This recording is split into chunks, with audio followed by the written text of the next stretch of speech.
राम राम मंडळी, आपण निघालो आपल्या नायरावरती आबुण्याच्या दिशेला. आज जबरदस्त पाऊस चालू होता आपल्याकडे. काय रेनकोट घातला, मस्त निघालो. मग आबुण्यात गेलो तर बघितलं शुभमभाऊच्या गॅरेजवरती आज तर काहीच गर्दी नाही.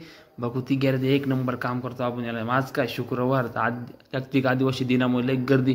त्यानंतर निघालो, पप्पाने टाकले होते पैसे टाकायला लावले होते. मग मिनी बँकेत गेलो, पैसे बिशे टाकले तर घरी निघालो. घरी आलो तर बघितलं काका आणि काकू चालले होते यात्रेला. मग त्यांचं काय पूजा चालू होती, सर्वांचे पाय पडत होते. आत्या मामा पण आले होते पूजेसाठी. मग काय निघालो तर त्यांना ओझरला सोडायला निघालो. मस्त एक नंबर पाऊस उघडला, मोठी गाडी त्यांना घेतलं चेतन भाऊन, आम्ही गेलो सोडायला. तर मस्त एक नंबर, काही टेन्शन नाही, एकदम पाणी उघडला, सर्व भारी. मग निघालो ओझरच्या दिशेने निघालो. टर्न मारला ओझरला, जाताच पाऊस लागला आम्हाला. मग काय गेलो तिथं मामाच्या घरी जायचं होतं त्यांना सोडायला. मामाच्या घरी सोडलं तर मामाचा मुलगा शाहू एक नंबर कसा डान्स करतोय बघा तुम्ही. म्हणजे बॅगा घ्यायच्या चेतन भाऊने बॅगा उचलल्या टाकल्या. काय गाडी आली होती, गाडीमध्ये भरलं सगळे, एकदम पॅसेंजर एकदम बसायला लागले.